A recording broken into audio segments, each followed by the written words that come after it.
बिस्मिल्लाहिर्रहमानिर्रहीम। अस्सलाम वालेकुम नाज़रीन, आप यूट्यूब चैनल देख रहे हैं। मैं इमरान खान हूँ। पिछले वीलॉग में भी आपसे कह रहा था और बार बार कह रहा था कि मईशत पे बात करते हैं। थोड़ा सा डिटेल में जाऊँगा लेकिन चीज़ें आसान करके आपके सामने रखता हूँ। ब्लूमबर्ग ने पाकिस्तान में एक सर्वे करवाया है। ब्लूमबर्ग आप सब जानते हैं, बड़ा एक मुस्तनद इदारा है। ब्लूमबर्ग ये कहता है कि जो जेल में बंद इमरान खान साहब हैं वो पाकिस्तान की मईशत को चलाने के लिए सबसे बेहतरीन नुमाइंदे हैं। दूसरे नंबर पे नवाज शरीफ और तीसरे नंबर पे जरदारी खानदान या पीपल्स पार्टी। वो यही तीन ऑप्शन, तीनों ही आनी थी ना, तो इमरान खान पहले नंबर पे हैं। जो पाकिस्तान की सबसे बड़ी ब्रोकरेज कंपनियां हैं और उनमें से 12 ट्रेडर्स हैं, मईशतदान हैं, तज्जियाकार हैं, उनको इस सर्वे के लिए चुना गया। यानी ये आम लोगों से सर्वे नहीं करवाया गया। जो लोग मईशत को समझते हैं, इसको जानते हैं, जो कंपनीज चलाते हैं, उन लोगों को बिठाकर उनसे पूछा गया, उनसे सर्वे किया गया कि जनाब आप बताइए कि पाकिस्तान को कौन बेहतर चला सकता है। तो अक्सरियत ने कहा कि इमरान खान, जिन्हें 8 फरवरी के इंतखाबात में शिरकत से अमली तौर पर रोक भी दिया गया है, वो मुल्क की मईशत को संभालने के लिए इस वक्त बेहतरीन इंतखाब हैं। और उसकी वजह यह है कि वो तवील अरसे तक आगे बढ़ा पाएंगे अपनी इस्लाहात को जो वो करेंगे, क्योंकि अवाम की मकबूलियत उनके साथ है, पब्लिक उनके साथ सपोर्ट करेगी, लोगों का एतमाद वापस आ जाएगा। मैं बार बार आपको ये कहता हूं, पहले भी ये कहता रहा था कि मईशत लोगों के एतमाद के साथ चलती है। जब लोग खुद हुकूमत बनाएंगे, और इस वक्त लोग सारे इमरान खान के साथ खड़े हैं, अगर इमरान खान की हुकूमत आएगी तो मईशत बेहतर चलेगी। अब ब्लूमबर्ग भी कह रहा है, तज्जियाकार भी सारे कह रहे हैं, उनका सर्वे जो टेक्निकल लोगों से उन्होंने किया वो भी यही कह रहा है। लेकिन दूसरी तरफ वो ये कहते हैं कि 3 मरतबा वज़ीर आज़म रहने वाले नवाज शरीफ साहब जो है, उनको 2 किस्म के तासुर हैं और 2 किस्म की उनको भी सहूलतें हासिल हैं, जिसकी वजह से एक तो उनका तजुर्बा है बहुत पुराना, वो हुकूमतों में आते रहे हैं। एक उन्होंने ये कहा, जो मईशतदान है उन्होंने ये बात बताई। दूसरा उन्होंने कहा कि नवाज शरीफ को इस वक्त एस्टेब्लिशमेंट की हमायत हासिल है। ये भी एक रीज़न हो सकता है, लेकिन फिर भी इमरान खान बहुत आगे हैं, वो बेहतर हैं, ज़्यादा बेहतर मईशत चला सकते हैं। नवाज शरीफ दूसरे नंबर पर और जरदारी साहब आखिरी नंबर पर। ये तो आ गया जी ब्लूमबर्ग का सर्वे। अब आ जाए कि इकॉनमी के साथ हुआ क्या इस पूरे अरसे में। इमरान खान साहब की हुकूमत जो है वो खत्म की गई 9 अप्रैल 2022 को। उनकी हुकूमत खत्म होगी इमरान खान साहब की। उससे पहले की मईशत क्या थी और उसके बाद की मईशत पीडीएम ने क्या किया और आज मईशत क्या है, ये चीजें मैं आपके सामने रख देता हूं। इमरान खान साहब की जब हुकूमत खत्म हुई, उस वक्त जो डॉलर की कीमत थी पाकिस्तान में, और ये चीजें मैं आपको इसलिए नहीं बता रहा कि मुझे शौक है ये करने का, मैं इसलिए बता रहा हूं कि बेशुमार मेरे ऐसे दोस्त थे मीडिया वाले जो रोजाना माइक लेकर निकल पड़ते थे। बेशुमार मेरे ऐसे दोस्त थे सहाफी और दानिश्वर जो रोजाना मईशत पे बात करते थे। मेरा तो ये टॉपिक भी नहीं था, मैं तो सिर्फ उनको याद दिलाता हूं कि भाई अब ये हो गया, बात कर लें आप। मैं कोई शौक से नहीं कर रहा, लेकिन चीजें मैं आपको बता देता हूं। नंबर 1 ये है, इमरान खान साहब ने जब हुकूमत छोड़ी तो उस वक्त डॉलर 186 रुपए का था जब उनकी हुकूमत छीन ली गई। तहरीक-ए-एतमाद जब पेश की गई तब 178 रुपए का डॉलर था, और आज जो है इस वक्त डॉलर 280 रुपए का है। और जब शहबाज शरीफ साहब वजीर आजम बने हुए थे उस दौर में डॉलर 310 रुपए तक गया। यानी अब आप अंदाजा कर लें कि जो डॉलर बहुत महंगा हुआ करता था, 180 रुपए का, 186 रुपए का, 178 रुपए का, बहुत महंगा था, वो 300 रुपए क्रॉस कर गया तो तब भी कोई नहीं बोला, सब चुप करके बैठे रहे। इंटरबैंक के अंदर और ओपन मार्केट के अंदर जो डॉलर की कीमत है उसका फर्क पड़ गया शहबाज शरीफ साहब के दौरे हुकूमत में पीडीएम में 30 से 40 रुपए का। इस फर्क की वजह से जो रेमिटेंसेस बाहर से आती थी, ओवरसीज पाकिस्तानी जो पैसा भेजते थे बाहर से, वो बहुत कम हो गया और 1.8 अरब डॉलर तक वो कम हुआ। यानी जो बैरून मुल्क पाकिस्तानी पाकिस्तान में पैसा भेजते हैं उसमें खासी कमी हो गई शहबाज शरीफ साहब की गलत पॉलिसीज की वजह से या पीडीएम की हुकूमत की गलत पॉलिसीज की वजह से। पेट्रोल इमरान खान साहब की जब हुकूमत खत्म हुई तो वो बेच रहे थे 149 रुपए फी लीटर और डीजल 144 रुपए फी लीटर। ये उस दौर में बहुत महंगा हुआ करता था, लेकिन फिर शहबाज शरीफ साहब ने इसको 310 रुपए फी लीटर तक पहुंचाया तो ये सस्ता हुआ। अब आप अंदाजा कर लीजिए कि 150 रुपए से नीचे पेट्रोल इमरान खान बेच रहे थे, 310 रुपए से ऊपर शहबाज शरीफ साहब उसके आसपास बेच रहे थे, और ये मईशत को संभालने और चीजों को सस्ता करने आए थे। इमरान खान ने अवाम को 1.5 माह के लिए एक सब्सिडी दी थी और उस सब्सिडी को बाद में पीएमएलएन की हुकूमत ने भी कैरी किया था, और उसमें सिर्फ 5 रुपए फी लीटर की सब्सिडी दी थी इमरान खान साहब ने। उस सब्सिडी को जवाज बनाकर ये सारी कीमत बढ़ाई और 1.5 साल तक अवाम के ऊपर कोड़ा चलाया महंगे पेट्रोल का शहबाज शरीफ की हुकूमत ने, जो आज तक चल रहा है। और आज भी जो पेट्रोल की कीमत है पाकिस्तान में वो 273 रुपये है, यानी इमरान खान साहब के दौरे हुकूमत से 125 रुपये ज़्यादा आज भी है। तो ये एक ऐसी चीज़ है जो हर चीज़ की कीमत बढ़ा देती है। मिफ्ता इस्माइल साहब हों या मोहम्मद ज़ुबैर साहब हों, उन्होंने उन तमाम दावों की तरदीद कर दी है कि इमरान खान साहब के दौरे हुकूमत के अंदर मईशत डूब रही थी और पाकिस्तान तबाही की तरफ जा रहा था। बल्कि अब उनका ये कहना है कि उस दौर के जो माशी अदाद शुमार थे वो बहुत बेहतर थे, पाकिस्तान को किसी किस्म के डिफ़ॉल्ट होने का ख़तरा नहीं था और माशी इंडिकेटर्स ठीक चल रहे थे इमरान खान के दौर में।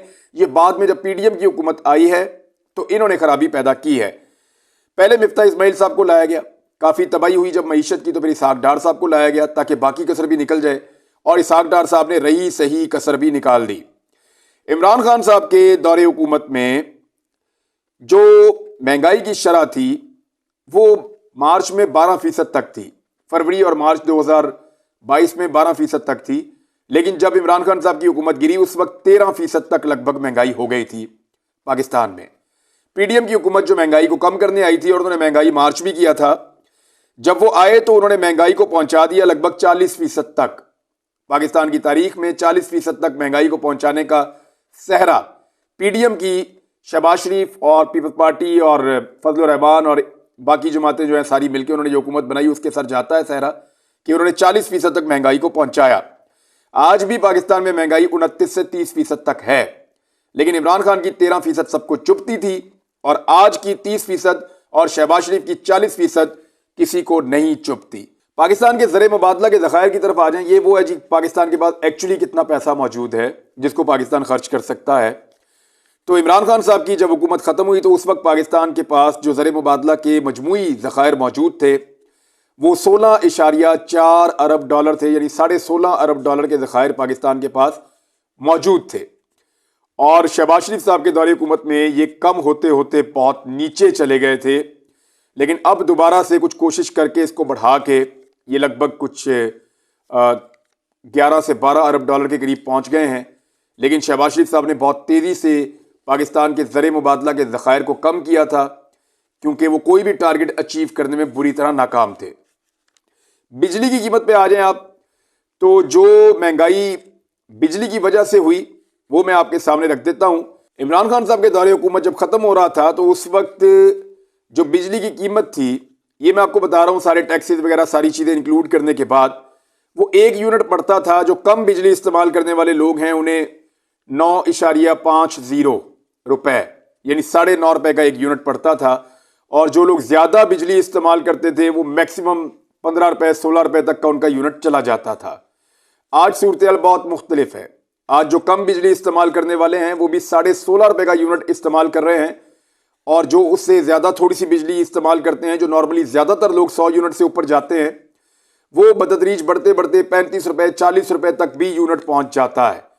जो बिजली सनतों में इस्तेमाल होती है उसकी कीमत भी बहुत ज़्यादा बढ़ गई है। गैस की कीमत बहुत ज़्यादा बढ़ गई है। चीनी की पहले मैं आपको बता देता हूँ, क्योंकि इमरान खान साहब पे चीनी चोर इल्ज़ाम लगाते थे, वो जहांगीर तरीन की वजह से लगाते थे। जहांगीर तरीन आज पार्टनर हैं PMLN के और वो कोलिशन में इलेक्शन लड़ रहे हैं। जहांगीर तरीन के और PMLN के जो बैनर और पोस्टर हैं वो एक ही प्रेस से छपकर आते हैं, एक तरफ तरीन साहब की एक तरफ नवाज शरीफ साहब की फोटो लगी होती है। तो चीनी चोर का जो नारा लगाते थे वो अभी साथ इकट्ठे हैं। इमरान खान के दौर में 80 रुपए किलो चीनी हुई तो बताया गया बहुत महंगी है। शहबाज शरीफ के दौर में ये चीनी की कीमत 180 रुपए तक पहुंच गई तो किसी ने नहीं बताया कि ये महंगी है, और आज इसी चीनी की कीमत 155 रुपए फी किलो है। आटे की कीमत इमरान खान साहब के दौर में जब आटा बहुत महंगा हुआ करता था तो 55 रुपए किलो था, जिसको वो छोड़कर गए थे अप्रैल 2022 में। आज आटे की कीमत 140 रुपए फी किलो है। घी की कीमत जो है वो भी इसी तरह जो है वो दुगनी से ज्यादा बढ़ गई है। चिकन यानी जो मुर्गी आप खाते हैं, जिंदा चिकन का मैं आपको बता देता हूं, ये 232 रुपए का हुआ करता था इमरान खान साहब के दौरे हुकूमत में जब वो छोड़ कर गए थे, और आज जो है ये तकरीबन 450 रुपए का है, यानी लगभग दुगनी कीमत हो गई है मुर्गी खाने वालों के लिए भी गोश्त की। अंडे, तो अंडों की कीमत जो है वो इमरान खान साहब के दौरे हुकूमत में 130 से 140 150 तक गई है फी दर्जन अंडे, और इस वक्त जो पाकिस्तान में अंडों की कीमत है वो 400 रुपए से ऊपर है। 410, 405, 398, लेकिन 400 की अगर आप एवरेज लगाएं तो अंडों की कीमत भी कई गुना बढ़ गई है इमरान खान साहब की हुकूमत जाने के बाद। चावल की कीमत आप देख लें, चावल जो है वो सन 2022 में 180 रुपए से 200 रुपए किलो तक मिल रहे थे मुख्तलिफ क्वालिटीज के। आज जो है वही चावल बासमती वाले जो हैं वो 375 रुपए फी किलो मिल रहे हैं, यानी लगभग दुगनी कीमत चावलों की भी पाकिस्तान में हो चुकी है। बेरोजगारी की शरह में इजाफा हुआ पीडीएम की हुकूमत आने के बाद, और ये ठीक ठाक इजाफा हुआ है। परसेंटेज में आप देखें लगभग 30% 40% के करीब बेरोजगारी में इजाफा हुआ पीडीएम की हुकूमत आने के बाद। पाकिस्तान में मईशत की जो ग्रोथ इमरान खान साहब के दौरे हुकूमत में 6% थी। मईशत के बढ़ने की जो शरह होती है वो किस शरह से तरक्की कर रही है पाकिस्तान की मईशत, तो जो जीडीपी की ग्रोथ थी वो पाकिस्तान की 6% के लगभग थी, इससे थोड़ी कम थी, लेकिन 5.5% और 6% के बीच में रही लगातार 2 सालों तक, और फिर ये पहुंच गई 0.5% तक पीडीएम की हुकूमत आने के बाद। पाकिस्तान की बरामदात में बहुत ज्यादा कमी हुई। हालांकि कोरोना वायरस के दौरान भी पाकिस्तान की एक्सपोर्ट्स में इजाफा हो रहा था। फैसलाबाद में अगर आप पता करें तो जो वहां पे मजदूर हैं, जो काम करने वाले हुनरमंद हैं, जो पावर लूम्स के अंदर काम करते हैं, उनकी किल्लत हो गई थी। लाखों लोगों को रोजगार मिल गया था, नई पावर लूम्स भी मिल रही थी, और पूरी स्ट्रेंथ के साथ पूरी की पूरी इंडस्ट्री खासतौर पे टेक्सटाइल की वो चल रही थी। इतना बूम आया कि बहुत लंबे अरसे के बाद ताजरों ने बताया या सनतकारों ने बताया कि उनका काम बढ़ गया है। एक्सपोर्टर्स जो हैं वो इतने ज्यादा ऑर्डर्स मिल रहे थे, वो पूरे नहीं कर पा रहे थे, और जबरदस्त तरीके से काम चल रहा था। आज आप फैसलाबाद जाकर देखें तो लूमें बंद पड़ी हैं। वजह यह है कि बिजली की कीमतें बढ़ गई, गैस की कीमतें बढ़ गई। वजह यह है कि महंगाई बहुत ज्यादा बढ़ गई, पॉलिसीज तब्दील हो गई। वजह यह है कि बहुत सारी ऐसी पॉलिसीज आई इंपोर्ट और एक्सपोर्ट में जिसकी वजह से जो इंडस्ट्री है वो मुकम्मल तौर पे बैठ गई। इमरान खान साहब की जो हुकूमत का आखिरी साल था वो 2021 था। 2021 में 2.25 लाख पाकिस्तानी जो थे वो पाकिस्तान को छोड़कर गए थे, जबकि 2022 में जो लोग पाकिस्तान छोड़कर गए वो 7,65,000 थे। यानी बहुत बड़ी तादाद में पाकिस्तानी पाकिस्तान को छोड़कर गए, 3 गुना से भी ज्यादा। जब पीडीएम की हुकूमत बनी लोग मायूस हुए, और सन 2023 में भी 5.5 लाख लोग पाकिस्तान छोड़कर गए। ये वो नौजवान हैं जिनमें हुनरमंद शामिल हैं, ये वो नौजवान हैं जिनकी वजह से पाकिस्तान में ब्रेन ड्रेन हो रहा है। इनको पाकिस्तान में काम करना चाहिए, लेकिन बड़ी तादाद में पाकिस्तान से बाहर ये गए हैं, और ये सन 2022 और 2023 में इसलिए ज्यादा तादाद एकदम बढ़ गई कि नौजवानों में मायूसी फैली है। इमरान खान साहब ने वो कौन से इकदाम किए जिनकी वजह से वो मईशत को आगे बढ़ा पाए? उन्होंने वो कौन से इकदाम किए जिसकी वजह से आज भी लोगों को लगता है कि इमरान खान जब आएगा दोबारा तो वो मईशत को चला पाएगा? नवाज शरीफ और इमरान खान के मईशत चलाने के स्टाइल में क्या फर्क है, इसके ऊपर हम एक और वीलॉग करेंगे। लेकिन अभी मैंने सिर्फ आपके सामने वो फैक्ट्स रखे हैं कि ये जो बेवकूफ बना रहे हैं कि इमरान खान मईशत को डबो रहे थे, इसलिए इंटरफेयर करना पड़ा, और बाद में जनाब पीडीएम ने हुकूमत बनाई और पीडीएम ने मईशत को संभाला दिया। ये जो चूरन है ये बिकने वाला नहीं है। तमाम माशी अदादोशुमार, चाहे वो महंगाई के हों, बिजली की कीमत हो, गैस की कीमत हो, पेट्रोल की कीमत हो, डॉलर की कीमत हो, पॉलिसियों का तसलसल हो, पाकिस्तान में तरक्की की शरह हो, पाकिस्तान में बेरोजगारी हो, पाकिस्तान के अंदर ब्रेन ड्रेन हो, नौजवान पाकिस्तान को छोड़कर जा रहे हों, या बाकी सारे माशी इंडिकेटर्स हों या आलमी रिपोर्ट्स हों, वो सब की सब कह रही हैं कि उस वक्त मामलात बेहतर थे और उसके बाद मामलात एकदम डाउन गए हैं। तो पीडीएम कसूरवार है पाकिस्तान की मईशत को गोते लगवाने में। इमरान खान ने क्या किया था वो आपको नेक्स्ट वीलॉग में बताऊंगा। अब तक के लिए इतना ही। अपना ख्याल रखिएगा, अपने इस चैनल का भी। अल्लाह हाफिज।